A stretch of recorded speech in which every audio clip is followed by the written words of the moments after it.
Hey everybody, welcome back to Jack Talks Jets and another video on the channel. I'm Jack. I'm going to be your host for today.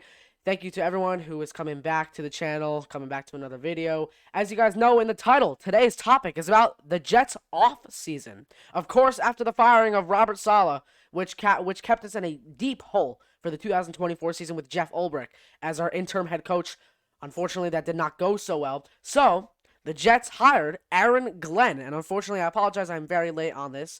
I will cover this right now with all of you. I made a video about 3 weeks ago to a month ago saying how the Jets are most likely going to hire Aaron Glenn as their next head coach, which luckily they did. Aaron Glenn was actually number 2 on my list to be hired as the Jets head coach. My first option was Mike Vrabel, of course, right? Until Aaron Glenn came into the picture, really. Actually, no, my number 2 at the beginning was Ben Johnson. I really liked Ben Johnson because he was more of an offensive mind. I actually wanted to see what the Jets could do with an offensive mind again. Unfortunately, the last time we had an offensive-minded head coach, which was Adam Gase, we went 2-14 in his final season with us. So I was actually really interested to see if the Jets would bring back another offensive-minded head coach. That being said, with Aaron Glenn here, they decide to move on from quarterback Aaron Rodgers after the 2024 season and will not bring him back for 2025. This leaves a big hole in the Jets organization here. What will they do at quarterback next season? You have different options. You can rock with Tyrod Taylor. You can go with Justin Fields, who is currently rising on the boards to go to the New York Jets in free agency. They can draft a quarterback such as Cam Ward or Jackson Dart, maybe even Will Howard or Kyle McCord. Let's discuss it right now. I want to go over the draft really quickly. I feel like that's really what most people came onto this video for, the draft and free agency. I want to talk about the draft really quickly. If we are going to draft a quarterback in the first round, which I have mixed feelings on, I want no one else but Cam Ward, in my opinion. I feel like no other quarterback is really QB1 ready but Cam Ward. You know? Like Jackson Dart, he's good. I love watching his highlights at Ole Miss. I really think he has great potential in him. Thing about him is he reminds me a lot of Zach Wilson, and that kind of concerns me. It concerns me to the level where I have kind of trust issues with Dart if he gets selected by the Jets 7th overall. Shedeur Sanders, another good quarterback. Again, I just have a little bit of trust issues to see how he builds as an NFL quarterback. He was good at college, but not to the point where I thought he would be a good QB1 his rookie year. Who knows? You know, this draft class is interesting. It can go both ways. This is one of those draft classes for quarterbacks that is really unpredictable. A lot of them are, really. A lot of them in the past 5 years have been. 2020, though, is an exception. Everyone knew every quarterback was going to be good. You have Justin Herbert, Jalen Hurts, Joe Burrow. I can go on. Tua Tagovailoa, Jordan Love. You have all of those quarterbacks from the 2020 draft class who are skyrocketing right now with their teams. And then you have the 2021 quarterback class, who everyone thought was the greatest one we've had in a long time. And look what happened there. None of them are really contenders right now. Trevor Lawrence, I guess you could say right now, is the best quarterback right now in the draft, or in that draft class. Maybe Justin Fields if you count his 4-2 start with the Steelers. Other than that, this draft class was absolutely not that great. Trevor Lawrence only made it to the playoffs one season, and that's really his best season so far. Trevor Lawrence, who's had a mediocre career. Zach Wilson, not really having a good career. Trey Lance, an absolute bust. Mac Jones, who was started out as a good rookie, and then he became a bust for the Patriots. And Davis Mills, again, nobody really expected much of Mills, but, I still got to include him because he was still playing a major role in that 2021 draft class, becoming the starting quarterback of the Houston Texans about halfway, maybe one quarter through the season of the 2021 season. So here we are again. Probably going to select the quarterback in the draft, that or free agency. Maybe even ride with Tyrod, which I wouldn't even be that mad about. I would be concerned because of his injuries, but I wouldn't be that mad about it, especially because he's a playmaker. He's very smart. He's very dynamic. But back to the draft. If we were to, like I said, we were to draft a quarterback, Cam Ward is my number 1 option 100%. You trade up to the number 1 overall pick and get Cam Ward. Although I do not see a universe where this is likely to happen or not likely to happen, because I think it is likely. But I don't know how we can prioritize trading up for a number 1 overall pick for a quarterback we don't even know is going to be the franchise quarterback yet. That's the thing, right? I feel like we should focus on other needs in the first couple rounds first and maybe pick up like Will Howard or Kyle McCord in round 3 or round 4, right? And I also wanted to bring up Quinn Ewers. He's interesting right now for me. I've been thinking about this for a couple days. Ewers, right? I feel like he's a dark horse right now. Originally, he was In like June, he was the projected #1 overall pick, and then his draft stock absolutely plummeted down to the ground. And I feel like that really is affecting what team he's really going to go to. He's projected right now. Google says second or third round. I don't agree with it. I probably think around 4 to 6, maybe most likely late fourth. That's what I'm assuming that Quinn Ewers goes to. I'm assuming maybe he becomes a Cleveland Brown, I want to say. But it'd be interesting to see if the Jets can maybe swoop up Quinn Ewers. I'm not, you can never count that out. You can never count anything out in the draft, really. Um, you know, I would be interesting to see what Quinn Ewers does with his NFL career. And if it's the Jets, then hey, I'm on board with it. I don't mind Quinn Ewers at all. Tyler Warren, another person I want to talk about in the draft, right? 6'6", 257 pounds. We need a tight end because we don't even know if Tyler Conklin's gonna come back, especially within free agency. He's heading in there. Our tight end room could be really empty by the start of the season. So Tyler Warren, a really explosive tight end, would really enlighten me at pick 7, right? He's very dominant. He has great hands. He's a dynamic threat. He's an explosive runner. He's most of a threat to me as when I was watching his highlights for Penn State this year. He's the most of a threat in the middle of the field because he uses his height and his size for his advantage. I feel like that gets you so far, especially with a big guy like Tyler Warren. That can get you very far, especially if you're not just lined up in the tight end position. If you're lined up as like a slot receiver, which that's where he mostly was when he was lined up at receiver. They rarely put him outside, but I mostly saw him being lined up in the slot, and he did very well at it. Like I said, he's very dominant at that position, and he's like a multi-position too. He can't just run; he can throw.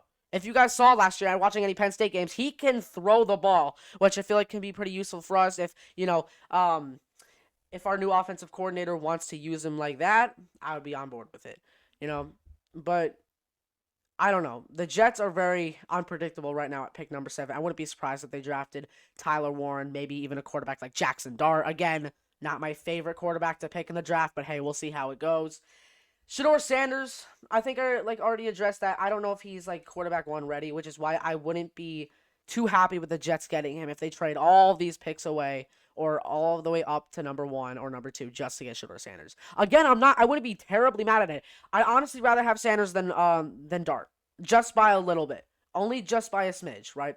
Because I feel like I said, Sanders, he proved a lot. I'm not counting him out whatsoever. He's still the second best quarterback in this entire draft class. All I'm saying is that I think Cam Ward is probably by far the most quarterback 1 ready. I'm not saying Sanders is bad at all. I'm just saying I feel like the rest of the quarterbacks need more building time. Ward probably needs as much less building time as the other quarterbacks. I'm not saying anyone is bad in this draft, especially if you're a college D1 athlete. You're not bad especially if you're starting, especially if you're going to the NFL draft. You cannot be bad at what you do, right? It's just a matter of who's better than who. That's it. Now I want to get into free agency.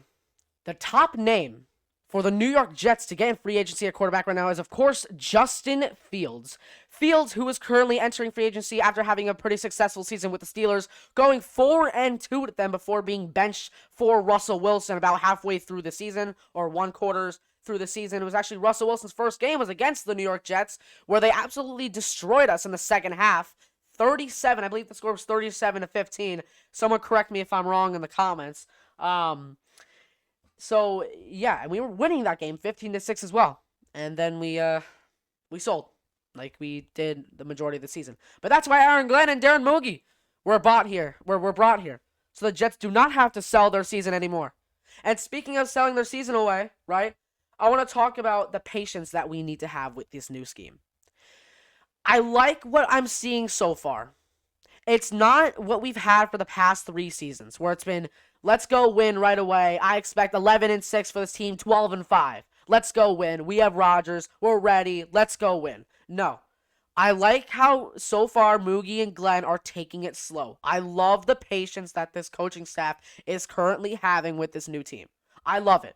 I think this would do great measures for us and good numbers for us too if we just do not rush it, like how, unfortunately, Robert Saleh, I feel like he took his okay time, but I feel like we kind of rushed it a bit and kind of got bought into too much hype that this year's supposed to be our year to win. We have to trust the process of Aaron Glenn and Darren Moogie to take it slow, steady. Slow and steady wins the race, as everybody says. You guys know, tortoise and the hare, that kind of thing. And we were the hare. We were the hare the last 2 seasons. And now we have to be the tortoise. That's exactly what we have to be now. A switch in dynamics. But Fields, I wouldn't be mad at Justin Fields, right? He's a very mobile quarterback. Good pocket presence, can escape the pocket very easily, which is what the Jets probably really needed last season with that banged up O-line. Rodgers hurt his hamstring and his knees just because he couldn't escape from the pocket in week 4 against the Broncos. And that's really what started his downfall. And if a good coach, if a good coach was there, they would have sat Rodgers down and had Tyrod play for a couple games just to see how Tyrod was and get Aaron healthy again. When Aaron was healthy, like in the 49ers game, the Titans game, the Patriots game, he looked electric. He was able to escape out of the pocket, able to make throws on time, and just make very smart decisions. I'm not saying Rodgers didn't make smart decisions throughout the season. Of course he did. He just wasn't himself. Back up until like week 12 or week 13 again, he started becoming himself again. And we all saw the shift. The Jets were actually doing much better statistically in the second half of the season than the first half, unless you count the first 3 games between the Niners, Titans, and the Patriots. That Jaguars win, Rodgers looked absolutely phenomenal. Absolutely phenomenal in that Jaguars win, and the Dolphins win. Rodgers looked absolutely phenomenal. For the majority of the game, too, the Jets vs. Seahawks game, Rodgers looked absolutely phenomenal. Of course you can exclude that pick 6, but overall, that entire game, Rodgers looked pretty good out there. So I'm not counting him out to say that it was entirely his fault, But anyway, I would love Fields, especially if Aaron Glenn goes the running gun route. Again, that's not his decision. That is our new offensive coordinator's decision. And if we do go the running gun, right, I feel like Fields would be a perfect fit for that. And I feel like our new offensive coordinator can mold our offense into what it needs and not what he envisions, right? Obviously, he can do what he envisions as well, but I feel like what makes a good offense, this is what I learned. I learned this from Andy Reid, right? It's not always. Sometimes the best coaches aren't always my way or the highway, right? Sometimes the best coaches are doing what's best for the team, right? You notice something not working, you switch it up. You notice something working, you keep it going. Let's say Andy Reid came to the Chiefs saying, "Oh, I want to run a pass first offense, so that's what we're gonna do. That's exactly what we're gonna do. We're running a pass spread offense. That's what we're doing, no matter what, right?" So he brings in, writes all of the plays. It doesn't work out. Chiefs go 5-12. Let's say that doesn't work out. Hey, if he still keeps doing that, he's gonna be fired after 2 years. Now, what Andy Reid really does in real life, he molds the offense. He shapes it so that it's just right, so that all the players have a key role in the offense. That's why the Kansas City Chiefs are so good. That's why they make it to the Super Bowl every single season, because of this good coaching. If the Jets get this good coaching, I guarantee you we are good for better days ahead. At least I hope.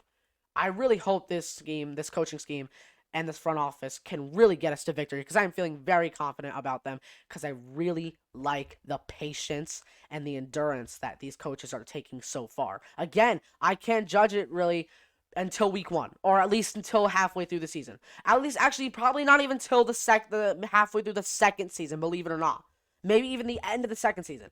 Because again, if they take it slowly, you cannot judge them based off of the first season. Look at Robert Saleh. I know things did not work out with Saleh, but after his 4-13 season, people were calling him a bad head coach. Fire him, fire him, fire him now. And then look, halfway through the 2022 season, we were at 7-4. Unfortunately, the collapse happened, but you see where I'm going here. You cannot judge a head coach based off their first season. And as much as I hate to say about the New England Patriots, I do not think they should have fired Jerron Mayo. I do not think they should have fired him. I feel like they were too impatient with him. Robert Kraft didn't put him in a good position, right? He was given a very, very bad roster to work with, and I feel like they should have been more patient with Mayo, but I feel like they did get an upside. Unfortunately, they stole Mike Vrabel from us, and they got Josh McDaniels back. So I'd like to see how the Jets and Patriots play this year. I say we split. Jets win at MetLife, Patriots win at Foxborough. That's how I see it really this year. Could go both ways, but I mainly see Jets winning at home this year. Now let's go on to Tyrod Taylor. Taylor, I would not be really mad at. He's interesting, though, because Taylor, I wouldn't really be mad at being our week 1 starting quarterback. Like I said, he's smart. And he's a good football player. The only thing really holding me back from fully trusting him is his injuries, right? He's 36 years old, I believe, and heading into his, I believe, 12th NFL season, I believe. Let's see. I believe he was drafted in 2014 or 2013. Let's check right now. So Taylor was drafted in the 2011 draft, actually, by the Baltimore Ravens. He won Super Bowl 47 with them. I do remember that, actually. So this is going to be his 15th season heading into the NFL at age 36. So he was selected at 22 years old, I believe, 22 or 23. And that's concerning, right? But the thing I don't get, right, is Taylor obviously is going to be a bridge quarterback if he is our quarterback this season. He's going to be a bridge quarterback just to hold on for next season, right? Because next season wouldn't be a bad season to draft a quarterback as well, you know? But I feel like Taylor wouldn't obviously work in the long run. Speaking of the long run, Matt Stafford has brought up many attention to Jets fans and Jets writers all around the country. And I do not like it one bit. I do not like it, and here is why. Why would you get rid of an old quarterback, a 41-year-old quarterback like Aaron Rodgers, just to replace him with a 37-year-old quarterback, Matthew Stafford, who's going to retire in 2 to 3 years' time? You know, I think it's really crazy how maybe even next year, if he goes to the Giants and gets ruined by them, he can really retire after next season. I don't see the need in it. I really don't. A lot of Jets fans are saying, go get him, go get him. I do not see it. A lot of writers are saying, go get him, go get him. I do not see it. I have him going to the New York Giants probably. That or the Las Vegas Raiders maybe. I maybe stay with the Rams, but I probably say the New York Giants. I don't see the Jets getting him. I don't want the Jets to get him. I don't see the point in the Jets getting him, and I don't think Aaron Glenn will do it because he wants a franchise quarterback, and I do not believe Matthew Stafford is that for the Jets. Obviously, also because of his age. So that is all I have for you guys today. I will talk more about the draft and my upcoming thoughts about the draft very soon. Thank you guys so much for watching today's video. And if you're new, make sure to hit the like button and to hit the subscribe button. And we'll see you guys next time. Peace out, Jet fans. Matt Stafford to the Jets articles, right? I heard Neil talking about it, I think around an hour ago, maybe 45 minutes ago. Matt Stafford to the Jets. I absolutely hate when people say this because my thought is, why would Glenn get rid of Rodgers if he's just going to be stuck in the same situation again? You're not getting a franchise quarterback when you're linked up with Matt Stafford. It doesn't make any sense. If you were going to go down that path, you just keep Rodgers, who was already under contract and was willing to take a pay cut to even, play for less. Stafford wants to be paid. Charles or Beast right now going into my semis, I think.